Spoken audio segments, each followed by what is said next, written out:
Parece ser que la enfermedad celíaca existe hace muchos años, quizás no estaba diagnosticada como tal hasta hace 30 años que empezó a diagnosticarse, pero sí que se veían casos y probablemente en la antigüedad también existían casos. Lo que comentas, efectivamente, desde hace unos 10.000 años empezamos a cultivar el trigo, pero es que 10.000 años al final son 400 generaciones. Si consideramos que una generación son 25 años, pues son 400 generaciones, 400 individuos. Entonces quizás la adaptación del individuo pues todavía no está totalmente preparada para consumir ese tipo de productos, porque antes éramos más productos de tipo arborícolas o incluso cárnicos, pero no cereales. Somos capaces de procesarlo, mientras que probablemente un individuo hace 20 o 30.000 años pues era incapaz de procesar el trigo, y ahora somos capaces de procesarlo la gran mayoría de la sociedad. Realmente no se conoce, no se conoce cuáles son los factores que hacen que haya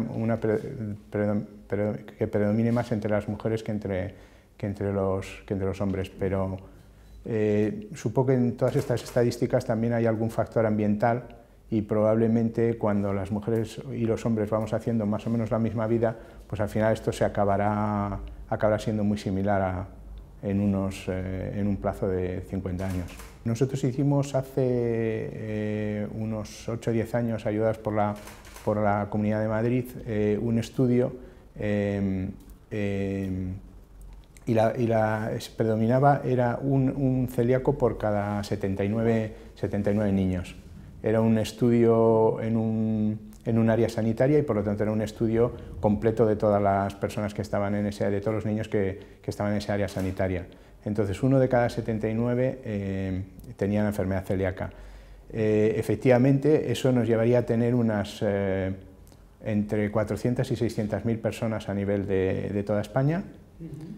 Y ahora mismo los estudios que se están haciendo sobre las personas no con enfermedad celíaca sino sensibles al gluten, se considera que puede llegar hasta un 5 o un 6% de la sociedad, con lo cual estamos hablando de que entre los celíacos y la sensibilidad al gluten el porcentaje podría ser alrededor del 7%, y por lo tanto podría afectar entre 2,5 millones o 3 millones de españoles. No en todos los países es igual, porque depende de las dietas, si son más ricas especialmente en trigo, o son menos ricas. Por ejemplo, hay ciertos países latinoamericanos que utilizan mucho menos el trigo y utilizan más maíz o otro tipo de cereales que tienen una menor incidencia de la sensibilidad al gluten y de la enfermedad celíaca. Y lo mismo pasa en Asia, que se utiliza más arroz que cereales. El coste viene a ser, en los estudios que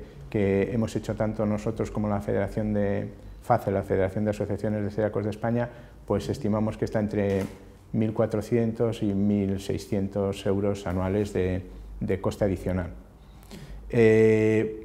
Bueno, hemos intentado y seguimos siempre hablando con la Administración, pidiendo ayudas tanto a nivel municipal como a nivel de organismos oficiales, y bueno, estamos siempre pendientes de eso. O sea, es algo que recurrentemente hacemos. Ahora mismo hay una interpelación en el Defensor del Pueblo que se está estudiando. El año pasado el Grupo Socialista en el Congreso presentó también una propuesta. Bueno, es algo que recurrentemente se está haciendo. En algunas comunidades autónomas hay algún tipo de ayuda, y también en algunos ayuntamientos específicos. En la Comunidad de Madrid no tenemos ayudas, y bueno, pero es algo que seguimos ahí siempre pues, luchando e intentando que se produzca.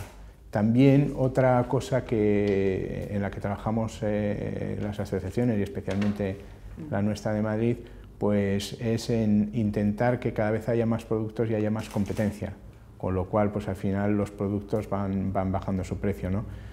Cuando las casas comerciales ven que el colectivo celíaco o el colectivo sensibles al gluten va aumentando de cantidad, pues también están viendo que es un colectivo al que hay que dedicarle esfuerzos y por lo tanto hay que sacar productos, y según van sacando productos pues se van abaratando. Entonces también hay que intentar conseguir que ese gap que ahora tenemos de 1.500 euros entre una dieta mediterránea normal y una dieta mediterránea sin gluten, pues que se vaya reduciendo, ¿no? que está produciéndose en los últimos años. Nosotros en el área del diagnóstico precoz de la enfermedad llevamos trabajando tradicionalmente en los últimos 15 o 20 años de una manera muy intensa. El diagnóstico precoz es muy importante porque al final la dieta con gluten para una persona que es enfermo, tiene enfermedad celíaca o bien que es sensible al gluten, le va deteriorando el organismo a largo plazo, y son fallos sistémicos, es decir, no es solo intestinal o como hace tiempo se creía, sino que son fallos sistémicos, o sea, son fallos de todo tipo en el cuerpo, ¿no? Entonces, la detección precoz es fundamental para que el enfermo llegue a un deterioro mínimo. El sistema sanitario yo creo que tiene bastante información sobre la enfermedad celíaca, quizás no tanto sobre la sensibilidad al gluten. Ahora mismo, dentro del sistema sanitario, gran parte de algunos profesionales o bastantes profesionales piensan que fundamentalmente es una enfermedad infantil, o es algo que se produce y que los que deben de saber son los pediatras. Pero sin embargo, cada vez nos estamos encontrando con más casos de adultos y personas que debutan a edades tardías. Yo creo que no existe un conocimiento suficientemente aceptable de la enfermedad. O sea, hay muchos casos que con un poquito más de conocimiento, con un cambio de protocolos, probablemente se podrían detectar antes. Es verdad que el perfil de los celíacos y de los sensibles ha cambiado bastante en los últimos tiempos, y por lo tanto pues es algo que el sistema de salud se tiene que adaptar, ¿no? Pero sí que un mayor conocimiento, nosotros creemos que incluso ahorraría bastante dinero al sistema de salud, porque es gente que lleva muchos años dando vueltas por diferentes especialistas, y que simplemente con una dieta sin gluten, pues prácticamente el 90 o 95% de sus síntomas desaparecen, salvo los órganos que ya estén muy deteriorados. Hasta ahora yo creo que la respuesta ha sido más bien reactiva que proactiva en general en la restauración, pero sí es verdad que en la restauración en los últimos años el avance ha sido brutal. O sea, hace 10 años en la Comunidad de Madrid era muy difícil encontrar un menú sin gluten para un niño escolarizado en los colegios, y hoy en día el 100% de los colegios ofrecen menús sin gluten en la Comunidad de Madrid. O sea, el cambio ha sido abismal. En los restaurantes el conocimiento también ha sido un cambio importante, quizás un poco más lento. Y hasta ahora, pues hombre, hay algunos nichos en los que lo ven como un nuevo negocio, pero en general, bueno, pues es algo que tienen que atender porque no les queda más remedio, ¿no? O sea, así es como en general lo ven. Pero sí es verdad que ahora se está produciendo entre muchas empresas de restauración que lo ven como un nuevo negocio, porque al final, pues si estamos hablando de un porcentaje de la población que puede llegar a ser afectado, que puede llegar a ser un 5%, estamos hablando de un porcentaje de población, un 5, un 8, un porcentaje de población muy importante, y además cuando tú vas a cenar o vas a comer, normalmente no vas solo. Entonces, si ofreces un menú sin gluten, se lo ofreces al celíaco o al sensible al gluten, pero a la vez todos los que le acompañan, con lo cual ese 5% puede ser multiplicado por 3 o por 4, o sea que al final estamos hablando casi de un 15 o un 20% de posibles clientes si ofreces un menú sin gluten, de garantía, variado y que atraiga al celíaco. Nosotros trabajamos mucho con el sistema de salud e intentamos que los médicos cada vez estén más informados. Nosotros creemos que es un problema de detección dentro del sistema de salud. Al final, cuando Cuando una persona es sensible al gluten, una persona celíaca, no hace dieta sin gluten, las manifestaciones no son siempre muy claras. Entonces pueden ser cefaleas, pueden ser problemas de tipo ataxia, pueden ser... O sea, hay un montón de problemas que no tienen que ver con los intestinales, porque quizás los intestinales son los más fáciles de detectar y entonces sí que se descubre al enfermo celíaco o al sensible al gluten. Y por eso es por lo que se tarda tanto en diagnosticar y por eso es por lo que hay un porcentaje muy importante de personas que no están diagnosticadas. Estos cursos que hacemos anualmente lo que pretenden es informar más a los médicos para que sean capaces de detectar a través de otra sintomatología que no es la clásica del celíaco que han estudiado en la universidad y que esa sintomatología pues también puede esconder detrás un enfermo celíaco.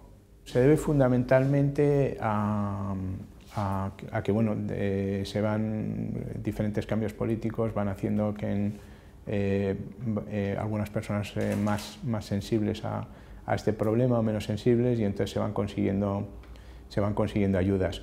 Por ejemplo, durante mucho tiempo nosotros para publicaciones y algunas otras actividades sí habíamos conseguido que nos ayudara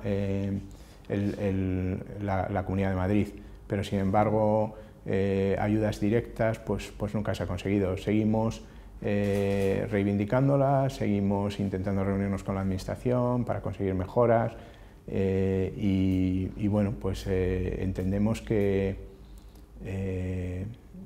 hay que seguir, o sea, no sabemos si lo que podemos conseguir, pero bueno, hay que seguir en ese sentido. Hay algunas asociaciones que dicen la reducción del IVA, pero la reducción del IVA, teniendo en cuenta que ahora mismo el IVA de la mayoría de los productos está en un 10% y sería pasar a un 4%, al final estamos hablando de un 6%, entonces un 6% sobre un alimento que vale 4 veces más, pues sigue siendo prácticamente nada. Nosotros creemos más que la reducción tiene que venir vía ayuda directa o vía deducción fiscal o ayuda fiscal. Hay varios países, por ejemplo, en los cuales sí que existe mucha más ayuda que en España. Quizás Italia, que es un país un poco referencia porque hay muchísimos restaurantes, hay ayudas directas para los celíacos, hay un conocimiento de la enfermedad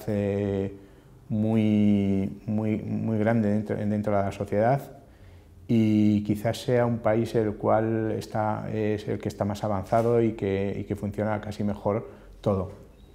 Pero bueno, todos los países están más o menos avanzando. Nosotros podemos decir que las pruebas diagnósticas que se están haciendo hoy en día sobre la enfermedad, pues la mayoría de ellas llevan nombre español, son investigaciones españolas, o sea que también en España se está trabajando mucho.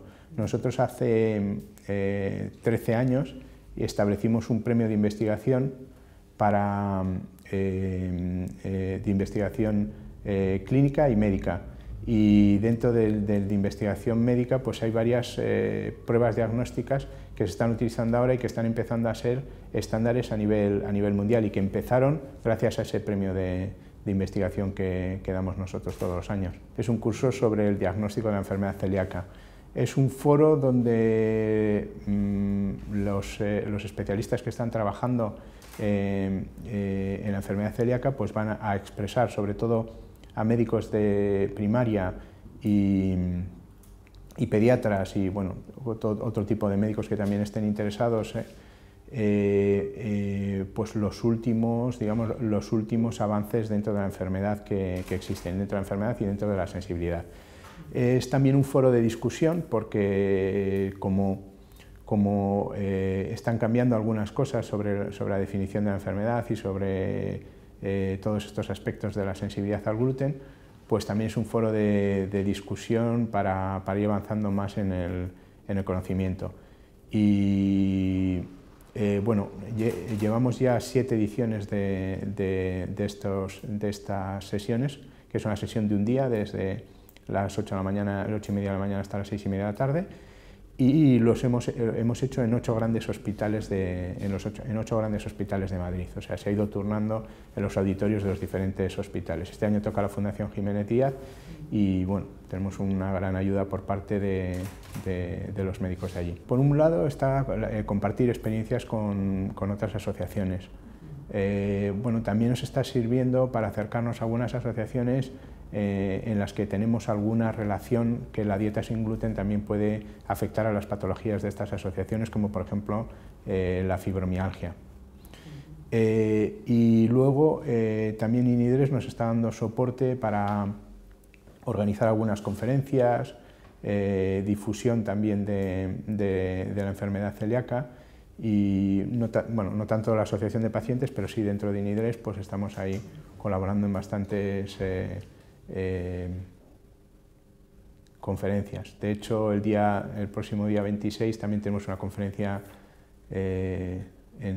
aquí en INIDRES. Lo que es importante es que se informen por internet todo lo que quieran, pero que acudan sobre todo al principio a una asociación es fundamental, porque las asociaciones tenemos los criterios claros tanto de la enfermedad celíaca como de la sensibilidad al gluten, y se les va a asesorar tanto sobre cómo llevar la dieta sin gluten, como si en algún caso tienen alguna duda sobre qué decirle a su médico para qué nuevas pruebas necesita o qué tipo de estudios necesita, pues también se le va a asesorar. E incluso si tiene problemas de tipo psicológico, también tenemos un asesoramiento psicológico, con lo cual es fundamental que en una primera fase, aparte de informarse por internet, que hoy en día hay muchísima información en internet, el 85% está bien y el 15% es peligrosa, pero sí que es verdad que el 85% está bien, entonces es bueno informarse por internet,